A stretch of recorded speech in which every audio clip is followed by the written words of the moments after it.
Mesdames et messieurs, bonsoir.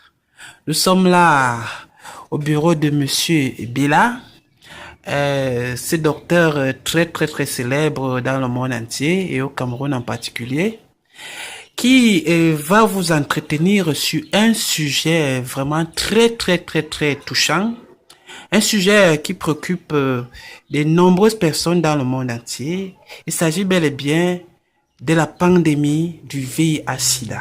Qu'en est-il exactement? Bonsoir, monsieur Bella. Bonsoir, Monsieur Ngono. Bonsoir à tous ceux qui nous écoutent. Et merci de vous connecter à nous pour mieux comprendre euh, tout ce qui est sur le VIH-Sida. Je vais dérouler en gros euh, toutes les formes du VIH et vous proposer des solutions. Présenter d'abord les solutions existantes, leurs limites et les nouvelles solutions que nous venons proposer. Pour donc ce faire, j'ai pensé d'abord apporter une définition exacte sur ce qu'on entend par VIH-Sida.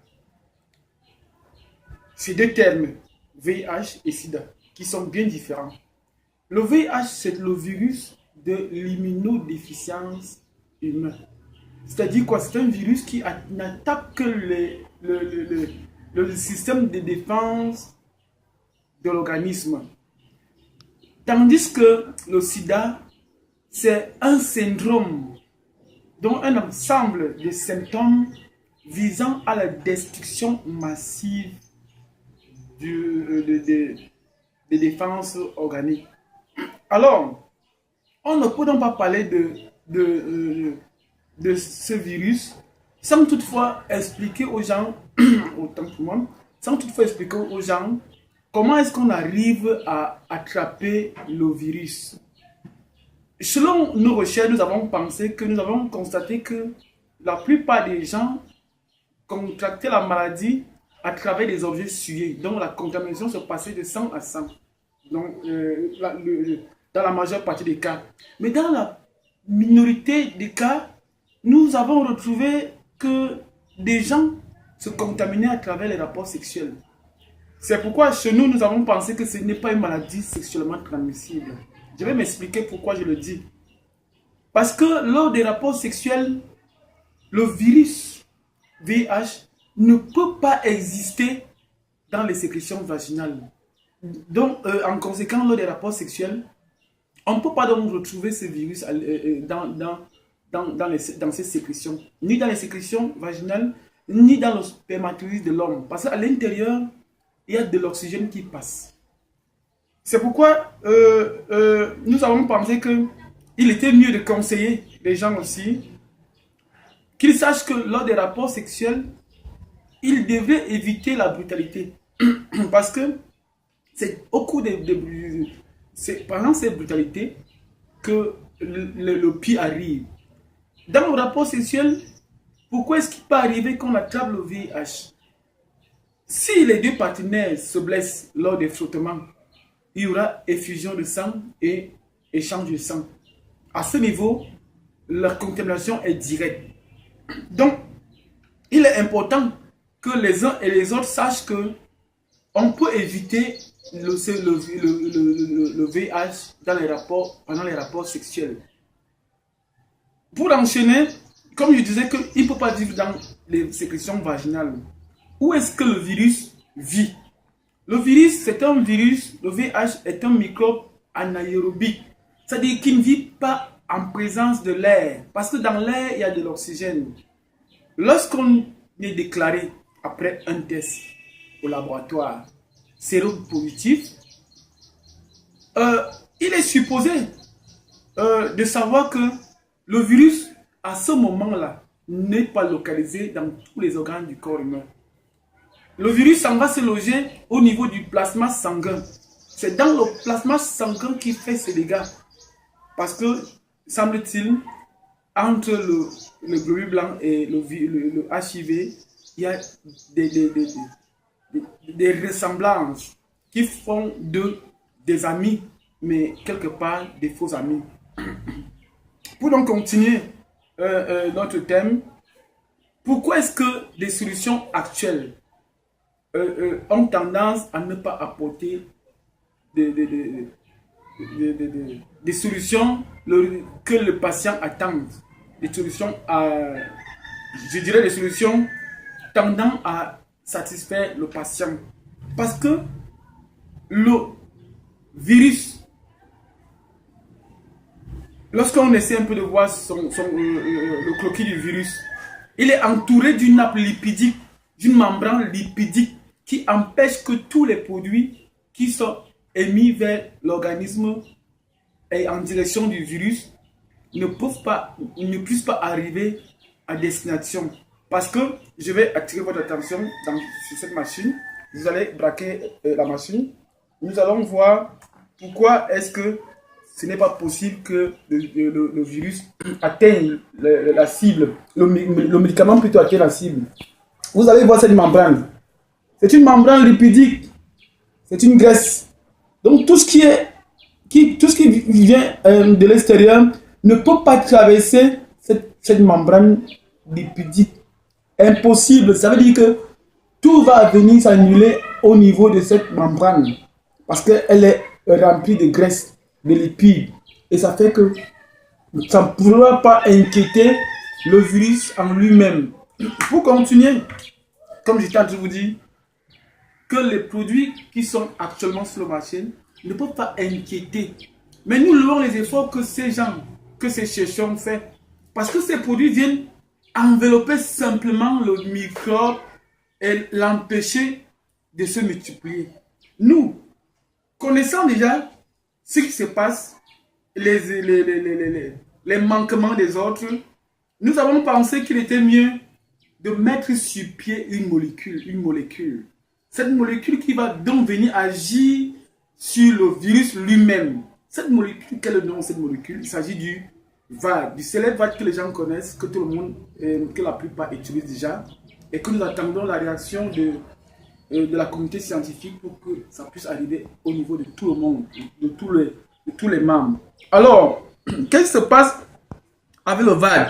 Comment est-ce que le VAD arrive à agir au niveau de ce virus que vous avez en face de vous? Excusez-moi. Je voudrais encore attirer l'attention du caméraman pour qu'il nous amène à comprendre ce que nous sommes en train qui vous amène à comprendre mieux ce que nous sommes en train d'expliquer. Voilà, alors à ce niveau, au niveau du VAD, le VAD va utiliser d'abord quoi?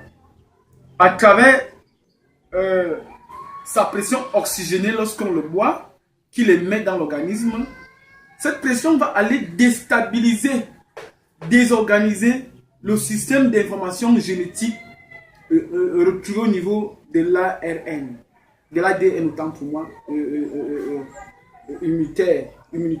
Donc maintenant, il va aller déprogrammer le système d'information génétique que le virus émet pour aller contre-attaquer, pour que l'organisme humain fabrique des anticorps anti-médicaments qui est émis. Maintenant, qu'est-ce qui se passe? Le VAD vient déprogrammer le système d'information qui amène à corrompre l'organisme humain, les cellules immunitaires, et fait donc en sorte que à partir de sa présence, il vient chercher à aspirer cette nappe lipidique qui entoure le virus et empêche que tous les autres produits ne puissent pas atteindre le microbe que vous voyez à l'intérieur là. Dès lors que la masse lipidique est aspirée, le microbe devient isolé. Alors là, l'oxygène qui a commencé à déstabiliser le système de connexion des informations génétiques va donc maintenant aller détruire le virus lui-même. Et notre malade pourra donc maintenant se rendre dans un centre de santé ou bien à l'hôpital ou bien un centre hospitalier pour faire un examen de contrôle. Et nous conseillons comme examen de contrôle l'examen de la charge virale, seul qui est l'examen qui confirme qui amène le malade à savoir qu'il est guéri. Parce que lorsque la charge virale est négative, le patient est guéri. C'est-à-dire quoi? La charge virale devient non détectable. C'est-à-dire qu'on a utilisé toutes les machines pour détecter, on ne peut plus la détecter. Puisque nous avons parlé nous avons promis parler de la transaction sérum, VAT sérum au vaccin. Nous disons que si la communauté internationale scientifique pouvait arriver à prendre tout ce que nous disons en main et en considération, il y aura des nouvelles avancées sur le plan du vaccin. Parce qu'à partir des malades qui sont guéris et qui ont un virus inactif ou alors un virus mort, ce virus, ces malades pour donner leur sang à ces autres chercheurs qui pourront récupérer les virus inactifs, les mettre en culture et ça nous permettra d'avoir des vaccins contre le VIH-Sida, le VIH. Mais pour moi, pour ma part, s'il m'était donné d'apporter une opinion, je dirais qu'il n'est pas souhaitable qu'on arrive au niveau du vaccin. Il est plutôt souhaitable qu'on prenne en charge, qu'on prenne en main la molécule que nous présentons, qui est un sérum, et qui peut faire que le malade ne passe plus 6 mois de traitement ou 6 à 12 mois de traitement. À partir de la transformation de cette molécule en comprimé, le traitement peut être réduit à 3 mois. Et si on va un peu plus loin, on peut transformer cette molécule de façon injectable. L'injection va se passer directement dans le sang, dans les veines, et le malade ne pourra pas faire 3 mois. 3 mois de guérison, 3 mois de traitement, et il sera guéri. Ça sera un ouf de soulagement pour tous ceux qui ont des souffrances, qui vivent des souffrances. Merci. Bonsoir. Ok, merci Monsieur Bella pour cette brillante intervention sur la pandémie VIH-Sida qui sème la terreur dans le monde entier. Mesdames et messieurs, le plaisir a été vraiment partagé. Merci d'avoir visionné cette interview.